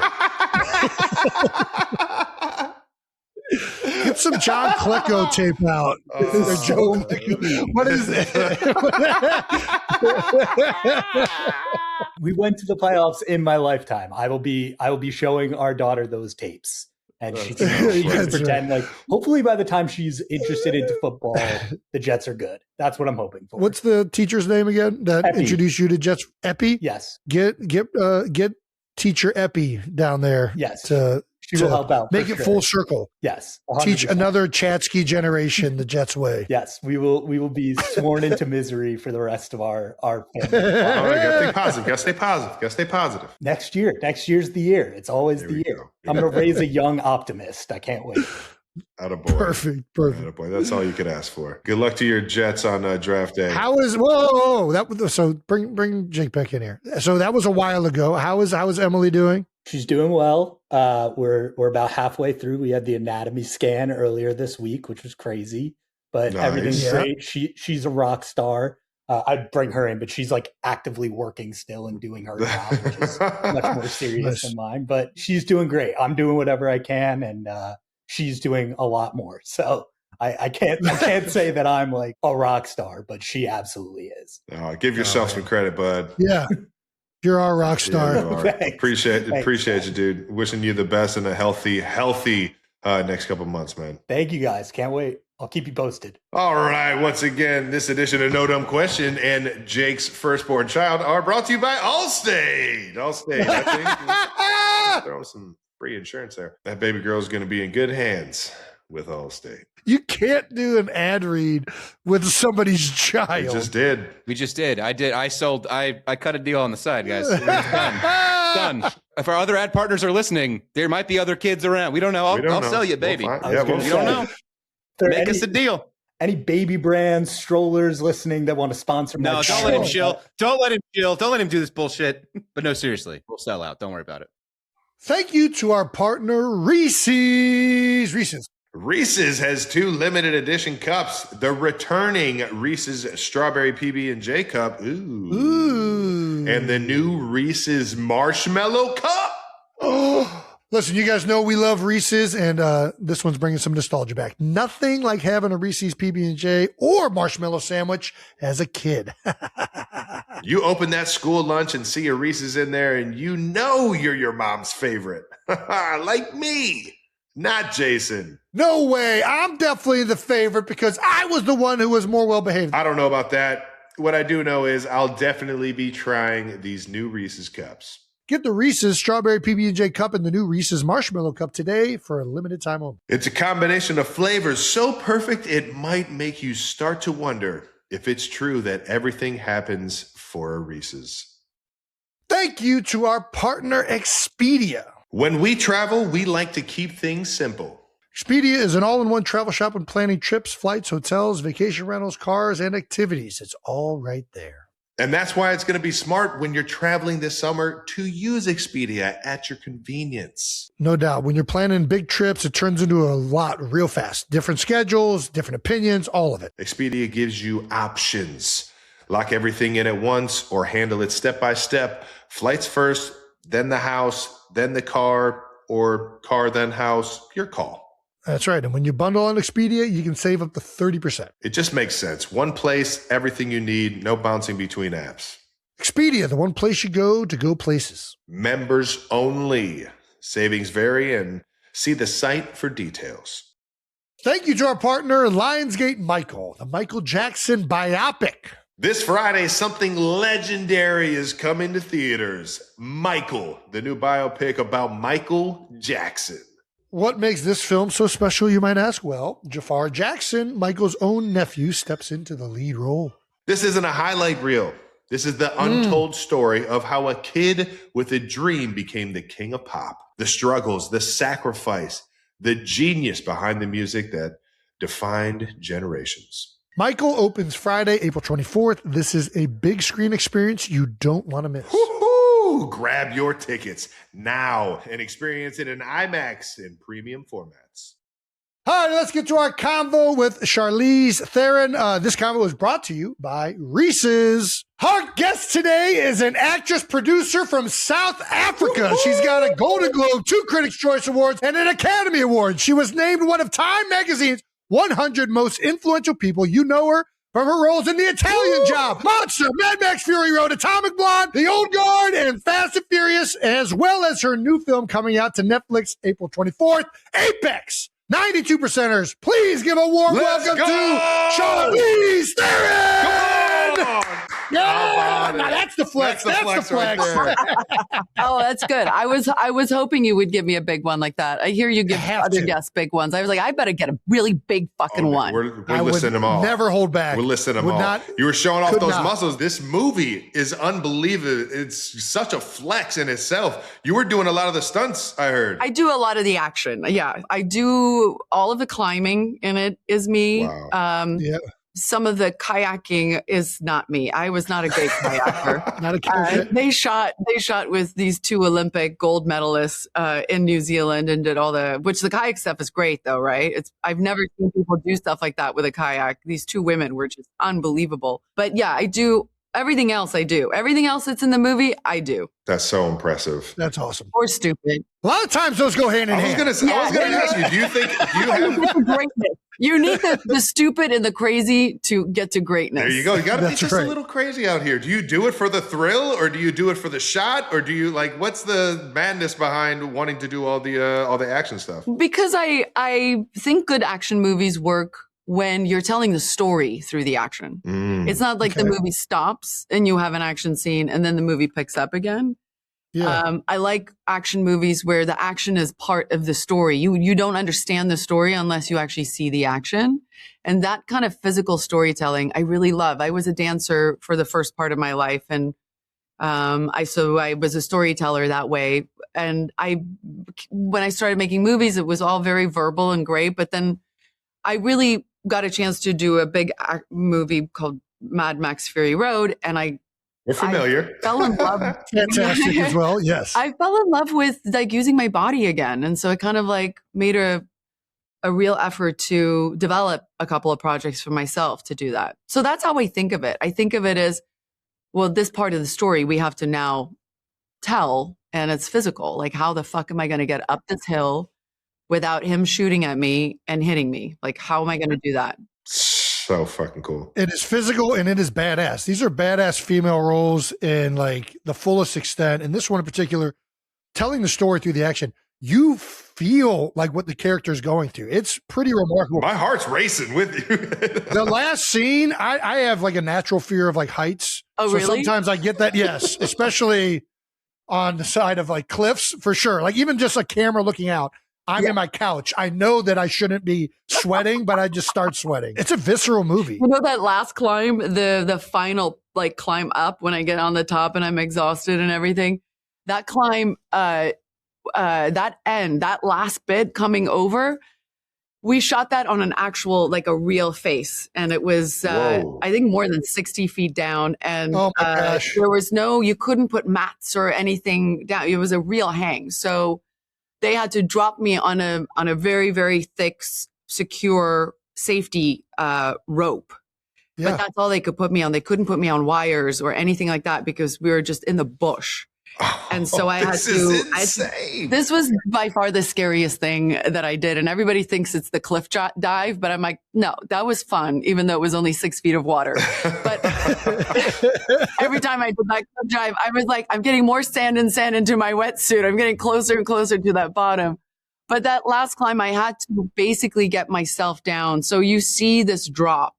And I don't have a great fear of heights, but I'm also not incredibly brave, I'm this is probably not very. You have an appropriate fear when you're hanging 60 feet over a cliff. But you're just a little. You're crazy enough to do it. That's half the fun. Yeah, right there. Exactly. I think we've come this far. I have to finish this now. So I'm dropping myself. I'm trying not to look down. I'm climbing and kind of scraping my body down just far enough so I'm out of the shot of the camera. And then I have to on action climb that last bit up, which is pretty steep and it's an overhang. And oh my gosh. That was one of the hard, and I was towards the end of the movie, I was so tired. And I just remember pulling myself up there the third time. And I just went, this is fucking insane. This is absolutely insane. And in the movie, I kind of have a bit of a giggle, and that he kept it in, but that was literally me on the third take going what the fuck am I doing? This is so crazy. It fit very well. Yeah, absolutely. Is a lot of this action and that kind of that fearlessness that you have to find in yourself? Was that a part of wanting to be a part of this role, or? Yeah, I mean, I liked this movie a lot because I thought that it wasn't contrived at all. It was very straightforward. You have a girl, she goes into the wild, she meets a guy, he ends up being a serial killer, and the chase is on. And I something about when I read the script, I love the simplicity of that engine that drove it. And then I liked the idea of within that it could be a two-hander where you can get into more of the psychological warfare, the psychological action. I love movies like Die Hard. where it's simple. Like you get it. It's like there's a Christmas party and shit goes wrong, you know? Yeah. I love it. And I love those movies. And I felt the same about this. I was like, wow, I just love that, you got to stay alive. You got to try and get out of this. And hopefully you do. Good luck. Go. It is a nail biter every step of the way, always on the edge of your seat. It combines like so many movies in my head, like of great parts of them, like Cliffhanger or like Free Solo, Deliverance. Like there's like, who isn't terrified of being in the middle of nowhere with a bunch of people playing like banjos and whatnot? But no banjos in this one. No banjos in this one. But it's amazing how beautiful places can become this most scary places, right? Places where people go and hike and they have these beautiful, like Sunday mornings can end up, being where somebody dies. Right. It's terrifying. Yes. I will say this though, Taron Egerton absolutely rocks it with you. He's awesome as well. The first time he did his animal noise, did that fuck you up? Did it like catch you off guard? It caught me off guard every single time he did it. Yeah. He, that was truly frightening. And he came up with that kind of like, I think a week before we started shooting, because he had this, he kept saying things like, I think of him as someone that has like Peter Pan syndrome. And it was such a great way to look at the character, this like little boy who's like trying to like be a man in nature, but he's just fucking sick. You're doing it, man. You're doing it. You're really doing exactly. it. And like, look at me, I can get water out of a tree. Like, okay, whatever. But I remember we did the first chase and he did one of those bird sounds and it scared the fuck out of me. Is something really out here chasing me? What the fuck is that? And there's a reaction shot actually when the first time he does it, when he starts the song and he says, you have this song to get away from me.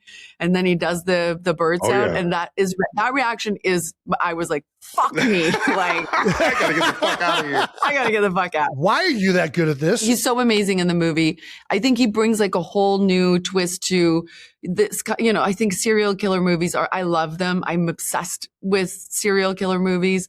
I think you also I think because I'm so obsessed with real serial killers, there's so much variety to pick from, right? It's not always the tropey thing where, you're telling the story and this is why, and you're trying to justify or say why he's like likes to cut women's heads off. And we didn't want to do that story. We really wanted to just tell a story that's in the moment. It's happening. And we're not getting into, too much of a history about why he's doing all these horrible things, which I like as well, because then he stays very scary. Mm-hmm. You don't understand him. I agree. It's scarier when you don't know why he's doing that. Like I think at one point, Sasha, like your character even tries to like say the I don't want to give away too much of the movie, but you try to like get that out of him or like play on that. And he shuts it down right away. Like, no, I'm just a psychopath. Like, there's nothing deeper here. It's not as deep as you're trying to make it out. Yeah. Yeah. He's like, but can I hug you? I love that moment too, because she's obviously all she has left is how she can psychologically maybe talk herself out of this situation. And I love that he doesn't go down that route. Yeah. And that I have to kind of come up with something else very quick on the fly. I'm so glad you guys love the movie. I really, I haven't, this is my favorite movie I've ever made. What? You made some bangers. I was like, this is cool to hear. I know. So in 30 years, I've made a lot of movies and I've loved all of them for different reasons. But there's something about this movie that the way we shot it, where we shot it, just the time in my life when I needed to go and find something where I could just immerse myself into a world. And this movie was everything that I wanted. And then the end result was everything that I hoped for before we went to go do it. And so it's really nice to hear how much you guys are responding to it too, because I loved making this movie so much. That's awesome. Fuck it. Very cool. Yeah. I think it's going to be highly regarded. That comes out on Netflix coming up here. It's, you did a great job. You should be proud of it. Thank you. That's so nice, you guys. You were also a producer on Mindhunter, so you really are just all about the serial killers. Yeah, are we watching Dateline every night, or what's where are we getting our fix for this knowledge? I mean, what's wrong with that? I have fallen asleep to Dateline before. Yeah, Mindhunter was a story that I heard about when I did Monster, when I played Eileen Wuornos, who was considered a serial killer. Yeah. And I kept hearing about this guy, John Douglas. John Douglas, he was the first behavioral science guy, and he is really the one that came up with profiling, which was a really big thing that he brought to the FBI. And they really fought it for years because they were like, I don't want to hear about this monster's mom. Like, don't tell me. But he had a way of kind of looking at the history of these people, and he could he profiled a lot of prolific serial killers, actually, through just knowing more about them.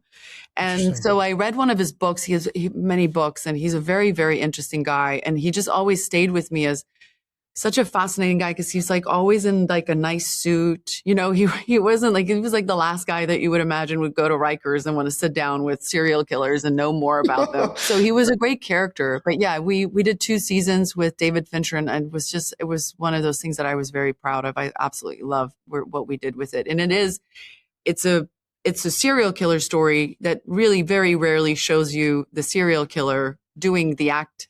It really was more about the academia behind, and how serial killers, real serial killers, were part of that academia being found, you know, sitting down with them. That's how they built their knowledge for profiling, which I just thought was fascinating. That is fascinating. That's fantastic. Yeah. You guys don't like serial killers? Well, I've like, we grew up in Ohio. I will sit down and a lot of watch. them come from Ohio, so I like trying not Jeffrey to Jeffrey dabble in Dahmer. that. Yeah. Oh my God. It's too close to home. That's right. So you guys see it in real life. Got It it. shows us Okay. that everyday thing. So we tried to stay out We of it. narrowly growing up. escaped it. We narrowly escaped it. Narrowly escaped trying to kill each other. Nice. Well, for the movie, everybody, Netflix, April 24th, Apex. You gotta check it out. Charlize, before we get you out of here, though, we got some dumb questions to ask you. We have a dumb little game that we made up, and your movie resume is absolutely incredible. But we want to know how well you know those movies based off of some of the comments and reviews. We think this is a fun little game, and Comments and reviews. yeah. So we're going to read a comment, and you are going to try and tell us which movie you think that comment is referencing. That is really hard. Hopefully, we didn't make it that hard for you. Let's see. First one is from Miriam. It is, I feel like I just got drop kicked in the cervix for 120 minutes straight. Which of your movies would elicit that comment from Miriam? It's either 5 stars, by the way. 5 stars. Atomic Blonde or Tully. You got it, Atomic Blonde. She knows it. Yeah. All right. The next one is from Patrick Williams, who also gave the movie 5 stars. A few movies in history have ever whipped quite this hard. Oh my God. It could be a number of them. Whipped so hard? That doesn't, there was no whips. Wait a second. I can't read. Which movie do you think Did I you were say that whipped right? in? No, you're right. That's the you read it correctly, Travis. Damn it, that was a tough Whipped word. hard. Is it Mad Max? Yeah, It is Mad Max, indeed. 2 for 2. There it is. 2 for 2. I think whipped was the key word in that one. There was a lot of leather in that movie, so that's why Well, I think they're like whipped around. All right, here we go. From Liam F., 3.5-star review. They were in Italy for 24 minutes. the Italian Job. Yes, There you the go. Italian That job. one was Yes. an easy one. That's a gimme. All right, one more. From Adam Bolt, all sex scenes from now on should have Al Pacino in the background cheering for participants. Oh my God, that's devil's advocate. That's an all-time comment right there. Yes. Oh my God, it sounds so wrong. But now don't you want to kind of see it? Yeah, this is the only way I have sex these days. Al Pacino's Al, could you come in here, please? and he's lovely. He submits, he comes, he does it. He's a good Gives man. great feedback. I heard he's a good man. All righty. We got to ask, you got to do the opening ceremony at the Winter Olympics this year. How was that experience? Oh my God, it was amazing. I was asked and I was kind of like, I don't know, I feel like I'm going to stick out like a sore thumb. And it's such a special moment for so many athletes who work so hard. But I really kind of connected to the idea of just kind of spreading a little bit of hope And I think I felt like it was a good stage to maybe do a little bit of that. I didn't want to go and like feed anybody medicine.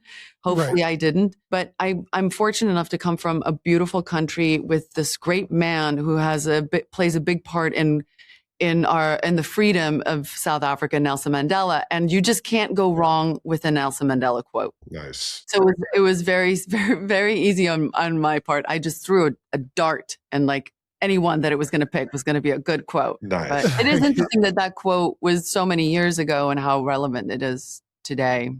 Absolutely. But it was a great experience. It was just amazing to be that close to something like that. I just have such respect for athletes. I just think that the dedication and the hard work and the discipline that goes into sports is something to really kind of take your hat off to and bow. Like it's a great thing. It's amazing. In the Olympics in particular, like once every 4 years, these athletes get the opportunity to go there and represent their country. It really is a special event that takes place on the national worldwide scale. And then you see the smallest thing go wrong.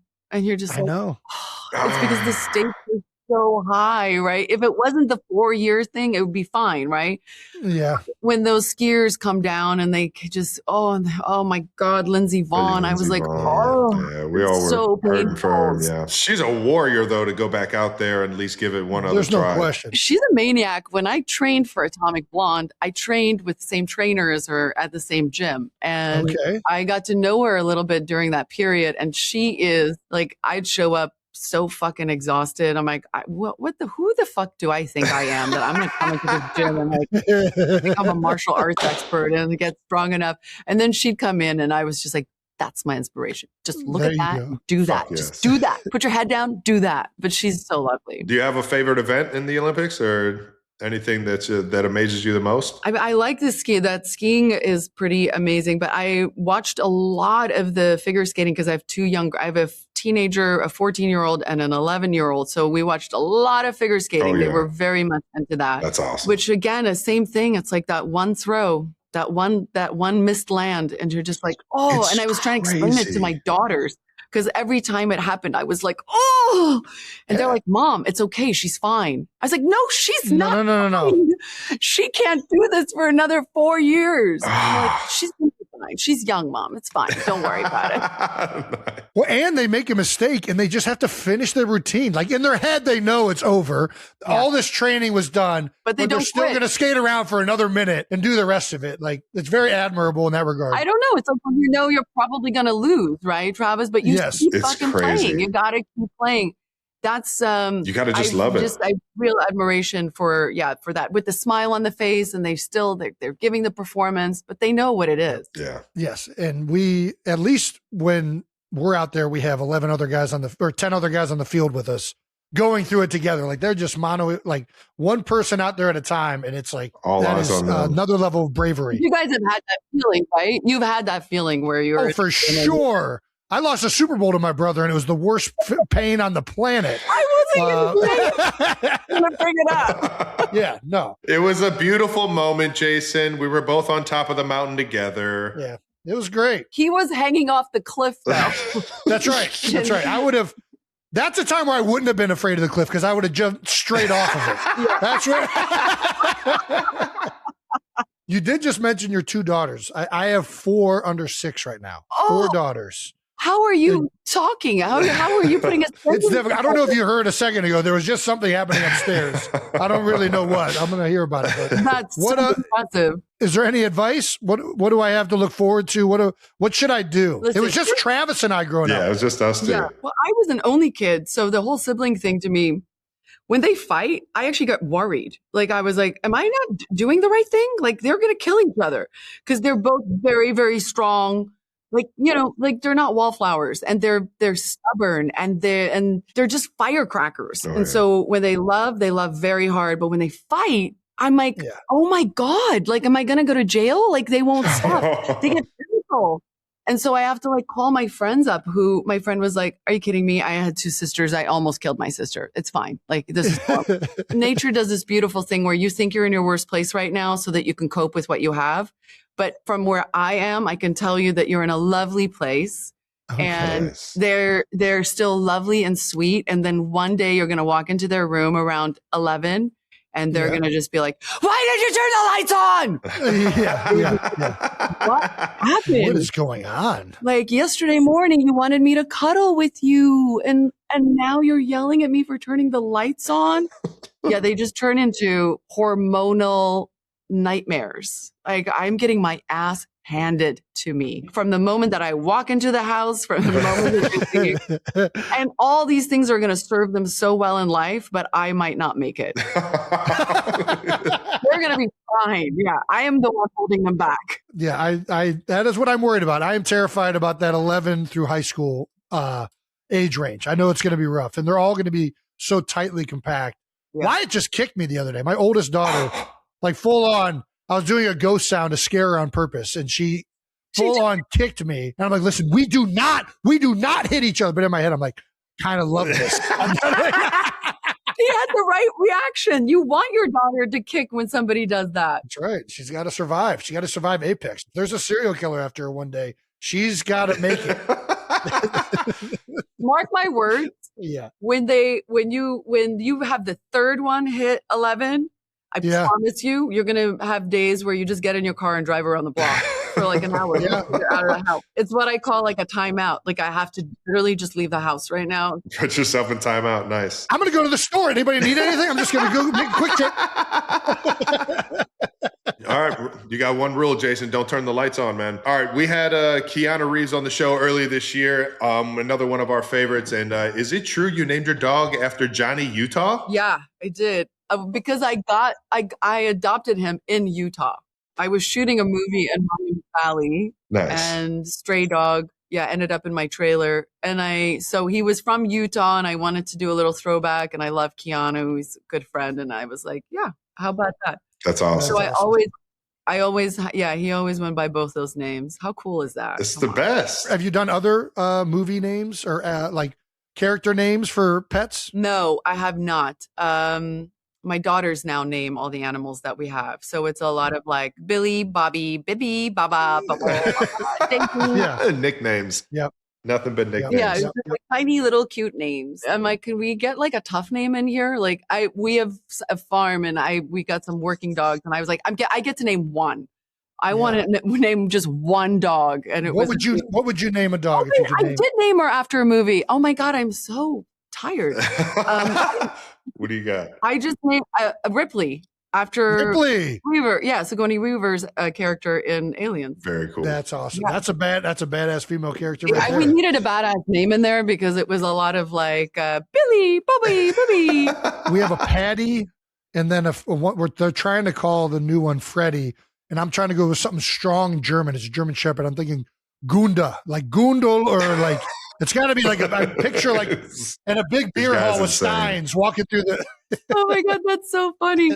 They like to put the E on the end on all of them, like to make it cute. Nice. So what you do is they named one of the dogs Teddy, and now I just call him Ted, and it's really cool. I'm like, Ted, let's go, Ted. Like I just don't go, and he loves Ted. I can tell he likes it way more. Thank God for you. I'm not a Teddy. Thank you. In 2014, you said climbing Mount Kilimanjaro was on your bucket list. Jason has actually climbed Mount Kilimanjaro. Have you done it? Is it still on the bucket list? Yeah, no, I haven't done it because I have two teenagers. This was pre-kids. Yeah. Wait, what? Tell me the experience. Was it something that you wanted to do, or was just by chance you were? So a good friend of mine that also played in the NFL, Chris Long, has a foundation called Water Boys, and they install wells in Africa and like places that they need clean drinking water and whatnot. And one of the things they do to raise money and awareness around the trip every year, they kind of took a hiatus, but they did it again this year, is he takes a bunch of veterans and NFL players over to Kilimanjaro, Tanzania, and they hike on Kilimanjaro. So he had done it for a number of years. He had climbed it, I think, at that point 4 times. Wow. Like he's just a complete badass about it. And we were talking about it. A couple buddies did it the year before. I was like, you know what? I'll go do it, thinking naively that it wasn't going to be that hard. And then just like got humbled so bad. I mean, just like, and this is like the most white collar like mountain climb you can do, right? Like we have tons of support and like locals that are helping us up this mountain with like giving us water and food, and tents are being set up. Like it's a very if it's possible at all to get my fat ass up this mountain, this was the way to do it. Yeah. Still on the last day, the summit day, you get up really early because the goal is to be at the summit for sunrise, right?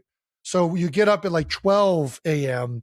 and you just start hiking. You know you got a 6.5, 7 hour and complete darkness, like just with a little complete darkness. You have the headlamp, headlight in front of you. This is crazy. And the route that we went that time was very steep, so you can't even go straight up. You have to do skip backs, right? You're like going sideways essentially, so that you can go up this rock face. Yeah. We finally get there, and then we have another 2-hour walk around.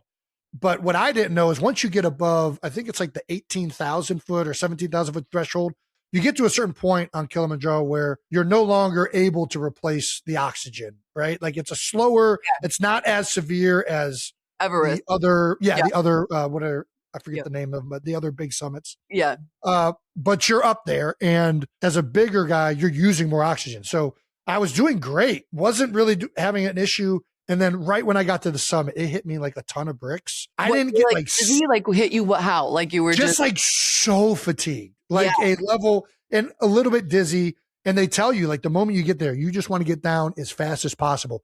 Wow. So I am literally like jumping down the side of this mountain. Like I am bounding and like skiing down on my shoes just to get down as fast as possible. My one buddy Bo is just seated in the gravel, and he's just sulking because he's so tired. I'm like, dude, where are you guys? Like, my Sherpa left me. Did you enjoy the summit at all? It was incredible. I mean, you are very tired, but at that point, you've put in 4 days climbing up it. At least on this trip we do. There are people that climb it much faster, but it's such a highlight of a moment. And then on top of that, like Haloti Nada, one of our teammates, was retiring at the summit. There's all these wounded warriors. Like it's a guy that only had one leg that climbed it with us, right? Like it's a really powerful trip. Holy smokes. And you still bitched about exactly. That's the thing. He did it so much easier than I did. And I was like, you've changed, Jason. And then you've changed. The worst part too is then you still have to go back down. Like we get down from there, we get down to that base camp, and then you have to go down another however many thousand feet from there.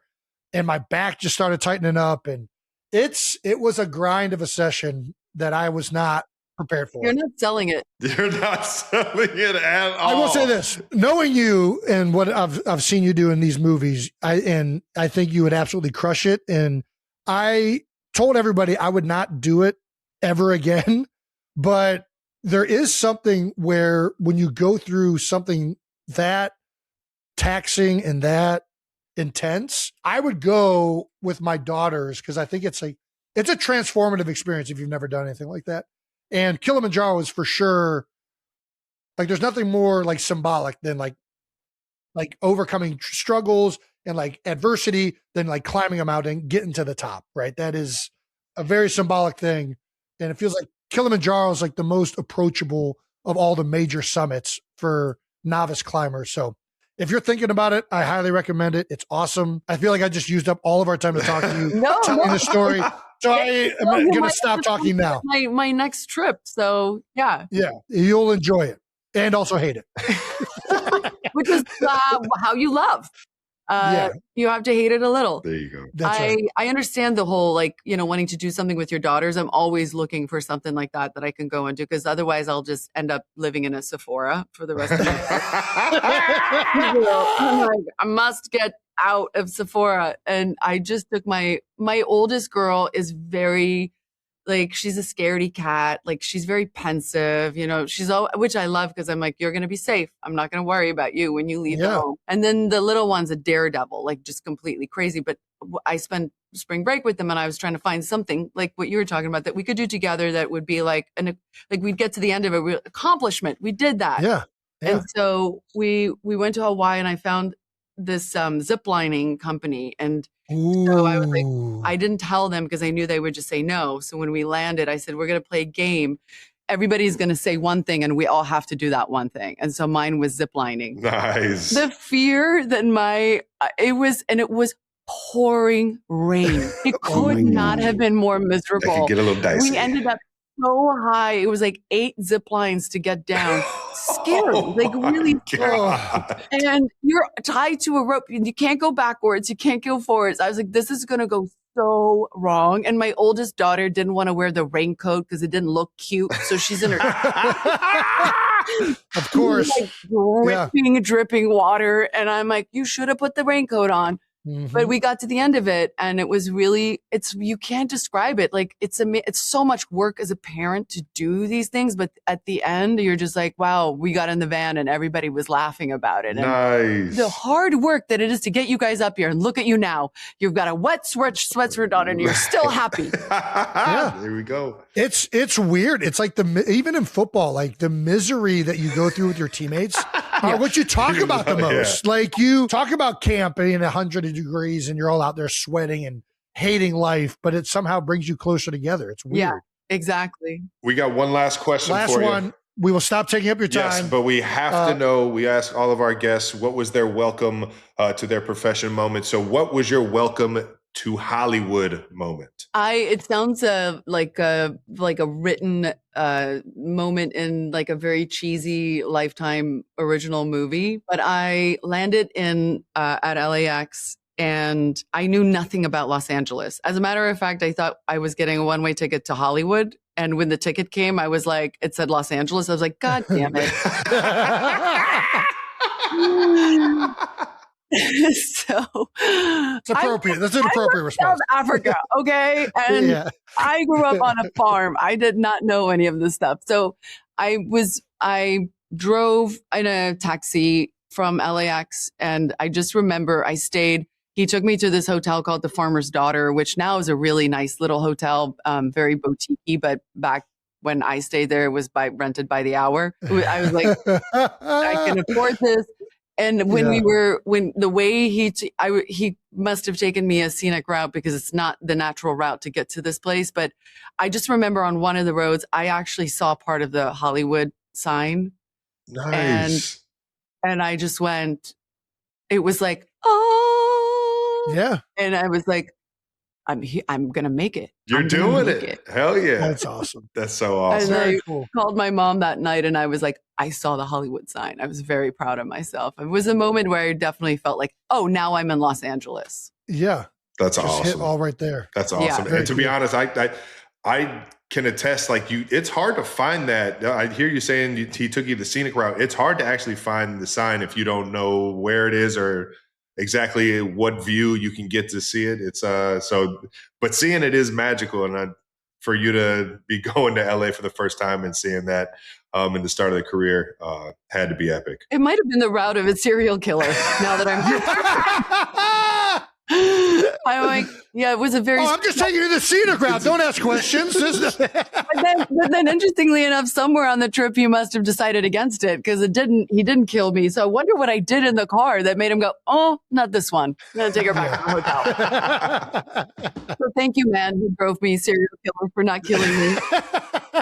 Well, we thank you. Congrats on another amazing movie. Can't wait to see how everyone just raves over this one. And best of luck to you in the future on all the other movies that you have coming. Thank you so much for the stories and your time, and wishing you the best. Thank you so much, you guys. Thank you. And I'm so happy you loved the movie. Thank you. Yes, absolutely. It was all epic. right. Bye. I will say, sorry, you shouted out the best book. You shouted out the Mindhunter book. Oh, you love that book? I have it right here. I have it right here. You said that, I was like, that's on the fucking shelf. I know where that is. Oh my God. I thought you just like Googled, searched it, and like slipped a note or something. We got dog ears in this bad boy. Brandon's our resident serial killer, actually. Yeah. He's just... Listen, you want to go see, you want the LA tour, I'll take you on the LA tour. You want to see the Silver Lake Murder House? I'll take you. Don't tempt me with a good time. I feel like I need to do a whole other podcast with you. Come on back. Yes. Come on back anytime. It'll be 4 hours long, and it'll be just me talking about like Zodiac, and it'll be upsetting for everybody. That's so amazing. You're definitely my favorite out of the three now. Let's fucking go! Brandon swoops in. Low bar. Shut up. I came in right at the end. All right. That's it for our conversation with Charlize Theron. She's so badass, Once again, man. Golly. Dude, she really is. So many badass films, too. Well, once again, that convo was brought to you by Reese's. And that wraps up another episode of New Heights, brought to you by Liquid IV. Thank you to Charlize Theron. Check out Apex on Netflix April 24th. Make sure you subscribe to the New Heights channel on YouTube or wherever you get your podcasts. That's right. Once again, New Heights is a Wondery show. Follow the show on all social media at New Heights Show with 1S for fun clips throughout the week. We're going to have a bunch after that Charlize Theron interview, man.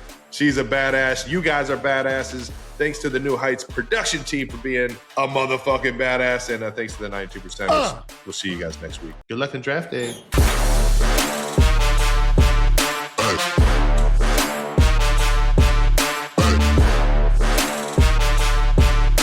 I literally thought you were making muscles. Oh, don't mind me. Here's my muscles and my pit stains. This is how two football players podcast. They flex at you for 10 minutes and then thought you were kissing. Yeah, oh my God. Okay.